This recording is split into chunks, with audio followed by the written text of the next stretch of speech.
자, 복습부터 시작을 해보고 12주차 수업 내용에 대해서 얘기를 해보겠습니다. 우리가 11주차에 뭘 배웠냐? 정리를 해놨죠. 자, 여기 첫 번째로 Continuity Equation, 연속 방정식을 봤었죠. 그러니까 파티클이 보존된다는 거였죠. 그래서 반도체 어떤 박스 형태의 반도체가 있을 때 무조건 외부에서 들어오는 것과 내부에서 나가는 것, 그리고 안쪽에서 생성되는 것, 안쪽에서 없어지는 것들이 모두 더해졌을 때 항상 그 파티클, 여기서 뭐 전자나 전공이 되겠죠. 이게 보존이 돼야 된다고 해서 이러한 수식을 우리가 정리를 한번 해봤었죠. 그래서 인풋 대비 아웃풋에 만약에 차이가 있다. 그러면 예를 들어서 들어오는 것보다 나오는 게 많다. 그러면 안에서 제너레이션에 대해서 뭔가 생기는 거고, 들어오는 것보다 나가는 게 작다. 그러면 안쪽에서 리콤비네이션에 대해서 사라져서 이런 현상이 생긴다고 했습니다. 그래서 이걸 수식적으로 전체 다 표현을 했었죠. 그래서 드리프트, 디퓨전, 그 다음에 제너레이션, 리콤비네이션 뭐 이런 것들을 다 고려한 컨티뉴티 이퀘이션을 구했었고, 그 다음에 이거를 좀 간략하게 하기 위해서 마이너리티 캐리어 디퓨전 이퀘이션을 계산했었습니다. 이렇게 계산한 이유는 드리프트 커런트가 거의 존재하지 않는다는 가정하에 이러한 마이너리티 캐리어 디퓨전 이퀘이션을 유도를 해봤었죠. 그리고 실제로 이 수식을 이용해서 추후에 PN 다이오드의 커런트 IV 캐릭터리스틱을 추출을 하게 됩니다. 그래서 이 마이너리티 캐리어를 활용하는 이유는 오늘 이번 주 수업 시간에 좀 자세히 얘기를 해보도록 하겠습니다. 그래서 마이너리티 캐리어 디퓨전 이퀘이션을 위해서 뉴트럴 리전, 퍼지 뉴트럴 리전에서 일렉트릭 필드가 거의 0에 가깝기 때문에 드리프트 성분을 무시한다고 했었고, 이 디퓨전 성분만 이용해서 수식을 변형을 해줬었죠. 그리고 나서 이퀴리브리엄, 즉 평형 상태에서 PN 정션의 특성에 대해서 얘기했었죠. 여기 베이직이라고 되어 있는 부분에서 PN 정션을 어떻게 만드는지, 도핑을 해서 만들고, 그리고 도핑 프로파일이 어떻게 되고, 뭐 이런 것들에 대해서 얘기를 했었고, 그 다음에 익스체인지 세마이컨덕터 P랑 N이 어떻게 구성되어 있는지 한 번 더 복습을 했었죠. 그리고 IV 커브가 대략적으로 어떻게 나오는지 얘기를 했었습니다.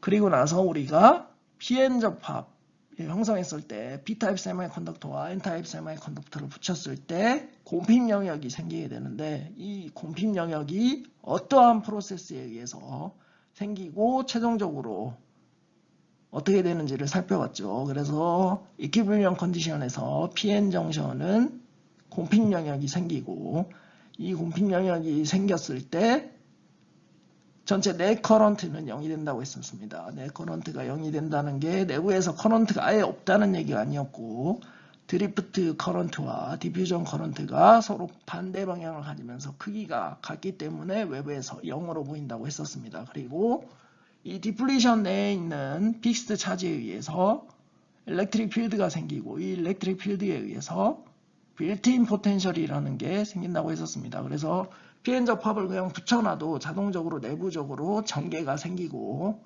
그리고 포텐셜 차이가 생긴다고 얘기를 했었습니다. 여기까지가 지난주에 저희가 했던 내용이고, 뒤에 좀 더 설명을 하면서 지난주 배웠던 내용을 간략하게 한번 리마인드 해보도록 하겠습니다. 자, 이게 Continuity Equation이죠. Conservation Particle. 그러니까 어떤 큐빅 박스 형태의 세마이컨덕터가 있을 때 이 세마이컨덕터 내에서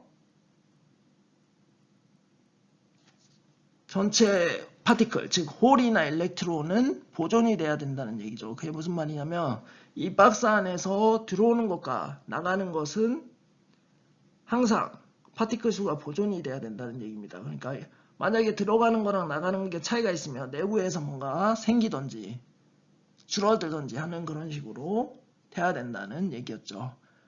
그래서 이거를 위해서 고려해야 되는 게 어떤 세미컨덕터에 들어오는 캐리어, 나가는 캐리어를 고려를 해야 된다고 했고, 그래서 이렇게 들어오고 나오는 거는 드리프트 디퓨전 현상에 의해서 표시가 된다고 했었습니다. 그리고 나서 만약에 들어오는 거랑 나가는 게 차이가 나는데 들어오는 거에 비해서 나가는 게 적다. 그러면 내부에서 리콤비네이션이 일어난 거고, 만약에 들어오는 것보다 나가는 게 많으면 내부에서 제너레이션이 일어난 거죠. 그래서 이런 거를 다 고려해서 나타내는 게 Continuity Equation이라고 했었습니다. 그리고 여기 적혀 있죠. Carrier concentration must have continuity in space and time.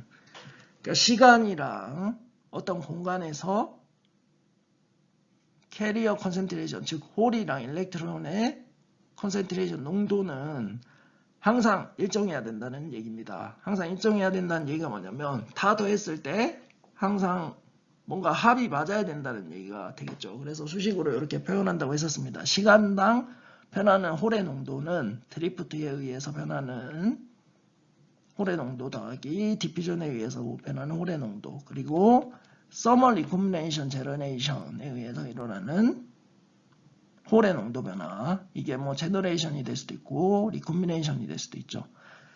제너레이션이면 플러스가 되는 거고 리콤비네이션이면 마이너스가 되는 겁니다. 그 외에 뭐 빛이나 마그네틱 필드에 의해서 생기는 성분들도 이렇게 다 더해져서 표현을 할 수가 있다고 했었습니다. 자, 이 슬라이드에서 Continuity Equation에 대해서 자세히 이제 수식으로 나타내고 있죠. 그래서 Continuity Equation은 쉽게 말하면 아까 앞에도 얘기했지만 전자나 전공이 어떠한 주어진 박스 내에서 자연적으로 생기거나 사라질 수 없다는 얘기입니다. 그 말이 뭐냐면 외부에서 들어오거나 내부에서 생기거나 무조건 전체적인 합을 더했을 때 총량이 맞아야 된다는 얘기가 되겠고요. 그래서 여기 세미컨덕터가 있을 때 여기 박스가 존재하죠. 이 박스에서 이 박스 안에서 홀의 콘센트레이션이 초당 생성되는 게 얼마가 되냐를 나타냈을 때 이 초당 생성되는 박스 내에 생성되는 홀의 개수는 전체 외부로부터 들어오는 홀의 플럭스 개수에서 빠져나가는 거의 개수를 빼주고 그 다음에 내부적으로 리콤비네이션 사라지는 개수를 빼준 다음에 내부에서 생성되는 캐리어를 더해주면 총 내부에 존재하는 홀의 농도가 된다고 했습니다. 그래서 이거를 수식으로 표현한 게 델타 T분의 델타 P죠. 그러니까 이 박스 내에서 홀의 시간당 변화율을 나타내는 거죠. 여기에 A 곱하기 델타 X는 볼륨을 나타내는 거고 그게 이제 플럭스가 들어가는 거고 그래서 JP로 표현을 한 거고 빼기 나가는 거 JP를 계산을 해줬죠. 여기서 JP 곱하기 A를 하면 초당 들어오는 홀의 개수를 구할 수가 있죠. 왜냐하면 J라는 게 커런트 덴시티고 단위 시간당 흘러가는 차지, 즉 차지를 의미하기 때문에 이거를 면적을 곱해주면 전류가 돼서 전체량이 나오는 거고 이거에 일렉트리컬 차지를 나눠주면 개수가 되는 거죠. 그래서 여기에 이제 드리프트랑 디퓨전 성분이 다 들어가 있는 거고 그 다음에 열평형 상태에서 제너레이션 되는 것과 리콤비네이션 되는 개수는 똑같기 때문에 무시가 될 수 있죠. 그래서 여기는 고려를 하지 않았고 일반적인 인다이렉트 세미컨덕터에서 제너레이션이 되기 위해서는 빛에 의해서 제너레이션이 일어나기 때문에 이렇게 표시를 한 거고 그 다음에 리콤비네이션은 RG 센터 리콤비네이션에 의해서 발생하기 때문에 수식으로 이렇게 나타냈습니다. 뒤에 뭐 이번 수업에서 좀 계산하다 보면 알게 되겠지만 특수한 어떤 경우에는 요게 리콤비네이션이 도미넌트해지고 어떤 경우에는 제너레이션이 도미넌트해집니다.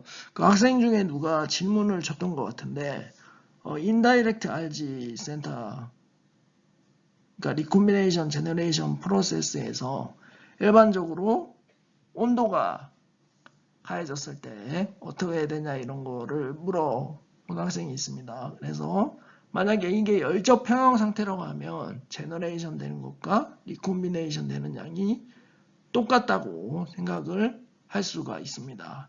근데 만약에 내부에 존재하는 농도가 열평형 상태보다 작다라고 하면 인다이렉트 RG 센터 프로세스에서 제너레이션 프로세스가 이퀴리브리엄 상태로 돌아가기 위해서 발생을 하는 거고, 만약에 농도가 내부에 충분히 많다 그러면 리콤비네이션 되는 게 도미넌트해져서 리콤비네이션 프로세스가 더 잘 일어나게 되는 겁니다. 그래서 결론적으로 열적 평형 상태일 때 항상 제너레이션과 리콤비네이션은 동시에 일어나는데 이 내부에서 엑세스 캐리어가 어떻게 존재하냐에 따라서 제너레이션이 도미넌트해지냐 리콤비네이션이 도미넌트해지냐 이렇게 되는 거라고 생각을 하면 되겠습니다. 그러니까 무조건 어떤 쿼즈 이퀴리브리엄이라고 제가 지난 시간에 얘기를 했었죠. 지난 시간인가요? 자, 쿼즈 이퀴리브리엄 상태에는 두 가지 경우가 있죠. 캐리어가 엑세스 충분하게 많거나 아니면 디플리트에서 부족한 경우가 있죠. 그러니까 부족한 경우에는 이걸 채우기 위해서 제너레이션이 더 도미넌트해지게 일어나는 거고, 엑세스 캐리어가 많으면 이걸 줄이기 위해서, 그러니까 평형 상태로 돌리기 위해서 리콤비네이션이 도미넌트해집니다. 근데 일반적으로 뒤에서 배우는 PN 다이오드에서는 우리가 바이어스를 가해줬을 때 부족한 경우보다 초과되는 경우가 많기 때문에 거의 리콤비네이션 프로세스가 거의 더 많이 일어나서 이렇게 표시를 한 겁니다. 여기서 만약에 제너레이션, RG 센터 제너레이션이 된다라고 하면 여기에 플러스를 더해주면 되겠죠. 그러니까 플러스로 바꿔주면 되겠죠. 그래서 그건 문제가 안 되는 거고, 그래서 이거를 A랑 델타 X를 나눠주고 그 위에 델타 X를 0으로 보냈을 때 우리가 이와 같이 컨티뉴티 이퀘이션을 구할 수 있다고 했습니다. 그래서 위에 거는 홀에 대한 컨티뉴티 이퀘이션이고 아래 거는 전자에 대한 컨티뉴티 이퀘이션이 되는 거죠. 자, 그리고 나서 우리가 앞의 식에서 대부분 뒤에 얘기하는 PN 정션 다이오드에서 커런트를 구할 때 마이너리티 캐리어 커런트를 구한다고 지난 시간에 말을 했었습니다. 그래서 이 마이너리티 디퓨전 커런트가 굉장히 뉴트럴 리전에서 도미넌트해지기 때문에 여기 JP가 원래는 드리프트와 디퓨전 성분의 합이 되는데 이 뉴트럴 리전에서는 일렉트릭 필드가 거의 0에 가깝게 작게 됩니다. 그러면 드리프트 틈이 사라지게 되죠. 그래서 JP를 각각 이렇게 드리프트 말고 디퓨전 텀만 남기고 JN도 디퓨전 텀만 남긴 후에 대입을 해줘서 계산을 쭉 해주면 이와 같은 수식이 나온다고 했습니다. 그래서 이 수식이 마이너리티 캐리어 디퓨전 이퀘이션이라고 했었습니다. 근데 여기서 스테디 스테이트하고 빛이 들어오지 않는다면 이 텀이 0이 되고 이 텀이 0이 돼서 이렇게 나타낼 수 있게 되고, 이거를 2차 미분 방정식을 풀어주면 위치에 따른 엑세스 캐리어의 변화를 알 수 있다고 했었습니다. 그래서 이때 dp 타우피를 루트 dp 타우피를 lp라고 정의를 하고 이거를 마이너리티 캐리어 디퓨전 랭스라고 정의를 한다고 했었습니다. lp는 홀에 대한 거고 ln은 전자에 대한 거라고 했었습니다. 자, 그래서 앞에서의 2차 미분 방정식으로 풀어주면 P'X는 P'0 초기값이죠. 그 다음에 곱하기 익스포넨셜 마이너스 X 나누기 LP라고 정의가 된다고 했습니다. 그래서 이걸 계산하면 델타 P분의 익스포넨셜 마이너스 X에 나누기 델타 LP가 되는 거죠. 그리고 그림에서 나타내는 것처럼 초기값이 델타 LP 값을 가지고 이게 거리가 지날수록 익스포넨셜하게 쭉 감소를 하게 됩니다. 그리고 이거를 마이너리티 캐리어 디퓨전 랭스라고 하고, 보통 이 랭스만큼 갔을 때 초기에 값의 67% 정도 감소를 하기 때문에 거의 없어진 것처럼 고려를 하죠. 그리고 이게 5LP 정도 가면 거의 99% 없어지는 것처럼 되는 겁니다. 그래서 P0에 가깝게 되는 거죠. 그래서 PX는 결론적으로 P0 더하기 델타 P 익스포넨셜 마이너스 X 나누기 LP가 되는 거고, 이거를 커런트를 계산하면 쭉 풀어보면 결국 일렉트리카 차지 곱하기 LP분의 DP P'X가 되는 것을 알 수가 있습니다. 즉, 요 마이너리티 캐리어의 농도 변화에 의해서 커런트가 발생을 한다는 거죠. 요거를 기억을 하시고 이번 주 수업 내용을 한번 들어가 보도록 하겠습니다. 자, 다음으로 또 복습 내용이네요. 자, PN 정션의 이퀴블리엄 컨디션에서 어떤 일이 일어나는지 얘기를 해봤죠. 자, 왼쪽에 P타입 세미컨덕터가 존재를 하고 오른쪽에 N타입 세미컨덕터가 존재할 때 이게 서로 붙게 되면 왼쪽 P타입 세미컨덕터에 존재하는 홀들이 농도 차이에 의해서 N타입 세미컨덕터 쪽으로 디퓨즈 됩니다. 그러면 디퓨전 커런트가 생기죠. 그때 디퓨전 커런트는 왼쪽에서 오른쪽 방향이고 파티클의 플로우도 왼쪽에서 오른쪽입니다. 이와 반대로 N타입 세미컨덕터에서는 일렉트론이 농도 차이에 의해서 P타입 쪽으로 이동을 하죠. 그러면 파티클 플로우는 이렇게 오른쪽에서 왼쪽이고 커런트 플로우는 반대인 왼쪽에서 오른쪽으로 흐르게 됩니다. 이렇게 쫙 흐르고 있죠. 근데 계속 디퓨전이 일어나면 커런트가 한 방향으로 일어나서 계속 커지겠죠. 근데 이게 계속 커지지 않게 되는 이유는 여기서 디퓨즈돼서 넘어간 홀과 요 N타입에 존재하는 머저리티 캐리어가 서로 리콤비네이션이 돼서 사라지게 됩니다. 그렇게 되면 플러스에 도너 이온이 나타나게 되고 반대로 P타입의 경우에는 마이너스의 억셉터 이온이 나타나게 됩니다. 그렇게 되면 일렉트릭 필드가 오른쪽에서 왼쪽으로 생기게 되고 이 일렉트릭 필드에 의해서 또 커런트 성분이 발생을 하게 되는 거죠. 그래서 드리프트 커런트라는 게 생기는데 드리프트 커런트의 방향은 일렉트릭 필드의 방향과 똑같고 홀의 경우는 파티클 플로우가 일렉트릭 필드 방향과 같고 일렉트론의 경우에는 반대가 되죠. 결국 이 두 가지가 평형을 이루어서 디플리션 영역이라는 이 영역을 형성시키게 됩니다. 중간에 캐리어들이 존재하지 않고 비스트 차지만 존재하는 영역이죠. 그래서 이 디퓨전되는 각각의 폴스와 일렉트릭 필드에 의한 드리프트 폴스가 균형을 이루는 상태가 돼서 결국 외부에서 봤을 때 이퀴블리엄 컨디션에서는 토탈 커런트가 0이고 이 말은 드리프트 성분이 디퓨전 성분과 방향만 반대고 크기가 똑같다는 얘기가 되는 겁니다. 그래서 커런트가 흐르지 않는다고 했죠. 그래서 농도 변화는 여기 보는 것처럼 이렇게 디플리션 영역 사이에서 이렇게 낮아졌다가 다시 이제 여기에 마이너리티 캐리어 농도죠. 이 농도에 맞춰져서 이렇게 그려지게 됩니다. 그래서 결론적으로 이퀴블리엄 컨디션에서는 디플리션 영역이라는 게 생기게 되고 이 디플리션 영역이 생김으로 인해서 내부에 빌트인 필드가 생긴다고 했습니다. 그래서 이 빌트인 필드에 의해서 디퓨전 커런트와 드리프트 커런트가 균형을 맞추게 되고 결국 이 디퓨전 랭스는 고정이 되고 전류는 흐르지 않는 상태가 되는 겁니다.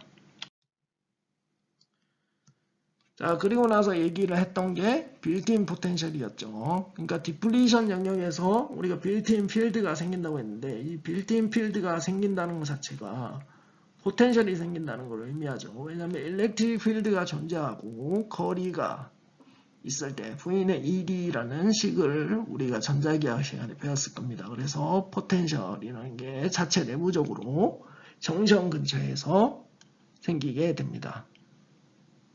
자, 그래서 이걸 계산하기 위해서 우리가 이퀴리bri엄 상태에서 드리프트와 디퓨전 커런트가 서로 상쇄된다는 가정을 했고, 이렇게 한 다음에 수식을 쭉 풀었을 때 결국 빌트인 포텐셜은 이렇게 E분의 KTLN PM분의 PP로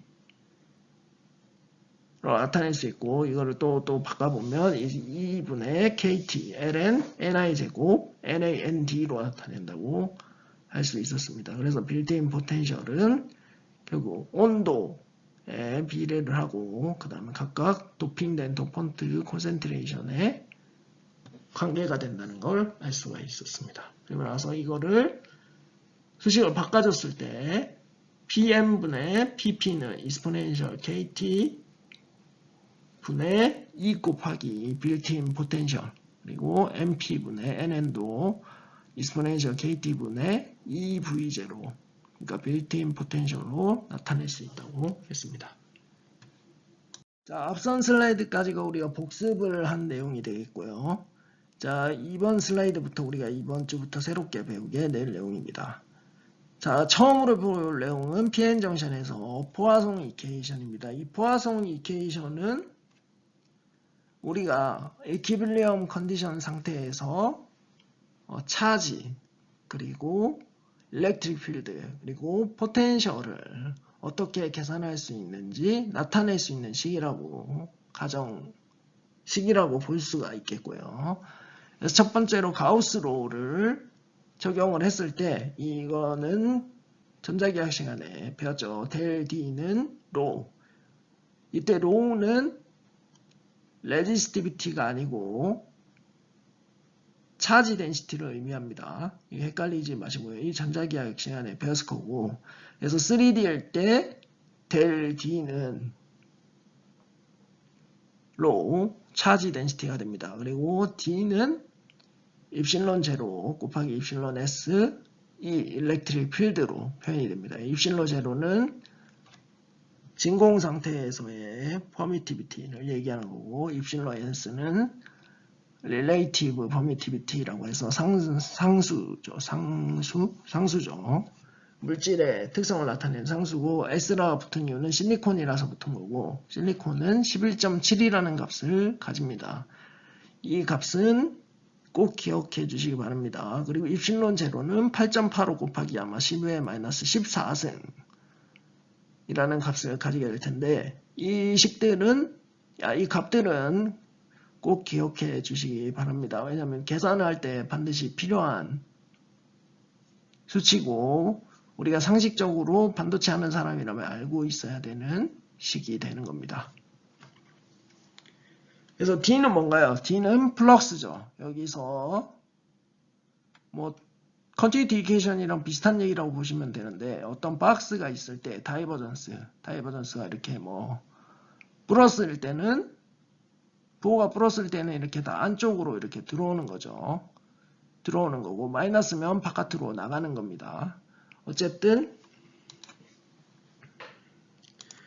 이 플럭스를 델했을 때 그거는 서페이스 차지 다라는 걸 의미하는 거고, 이 델을 바꿔줬을 때 델 일렉트릭 필드는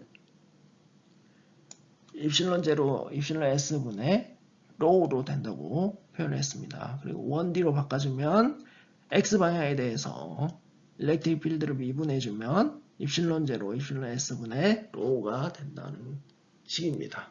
그래서 이건 전자기학으로부터 나온 식인데, 우리가 추후에 계속 공부하게 될 엘렉트로스태틱 캐릭터리스틱, 이걸 분석하기 위해서 필수적인 식이기 때문에 반드시 기억하시기 바랍니다. 자, 그래서 여기에 박스 형태로 해놓고 다이버전스를 1D로 표현했죠. 여기서 입실론 제로, 입실론 S 이게 뭔가 D 플럭스죠. 플럭스 곱하기 X 더하기 델타 X. 요거는 위치를 나타내는 거죠. 이때 일렉트릭 필드를 나타내는 겁니다. 일렉트릭 필드 곱하기 요 면적 A에서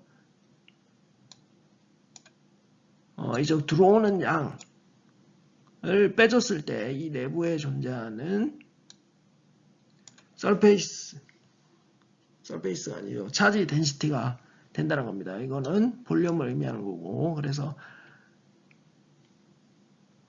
요거 A분의 델타 X를 나눠준 다음에 이걸 리미트 델타 X를 거의 0으로 보내서 이 간격을 굉장히 좁게 만들어주는 거죠. 그렇게 했을 때 dx, dex는 입실론 제로, 입실론 s분의 로우가 된다는 것을 알 수가 있습니다. 그래서 이건 증명을 해본 거고요. 그리고 우리가 전자기학 시간에 배웠듯이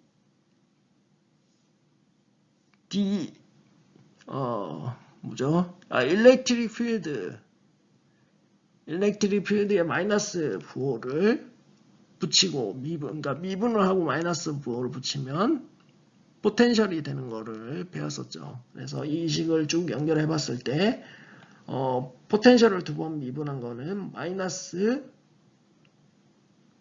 일렉트릭 필드 한 번 미분한 거랑 같고, 그거는 마이너스 부호의 입실론 제로, 입실론 s분의 차지 덴시티랑 같다는 식을 얻을 수가 있습니다. 그래서 이게 포화송 이퀘이션이고,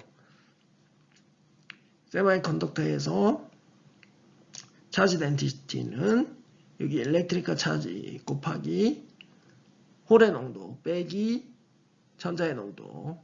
여기서 마이너스가 붙는 이유는 전자가 마이너스의 값을 가지기 때문이죠. 그리고 도너 이온 빼기 억셉터 이온입니다. 억셉터 이온도 마이너스 이온을 띄기 때문에 마이너스가 붙은 거고, 그래서 이 수식을 이용해서 우리가 수학적으로 이퀴빌리엄 컨디션 상태의 PN 정션 다이오드에서 차지, 일렉트릭 필드, 포텐셜을 계산을 할 수 있게 되는 겁니다. 물론 X에 따른 값들이죠. 그래서 뭐 VX, EX, 로 X 이렇게 표현이 될 겁니다. 그래서 앞으로 이 식을 이 포화성 이퀘이션을 이용해서 이퀴빌리엄 컨디션 상태의 PN 정션 다이오드의 일렉트로스태틱 캐릭터리스틱에 대해서 얘기를 해보겠습니다.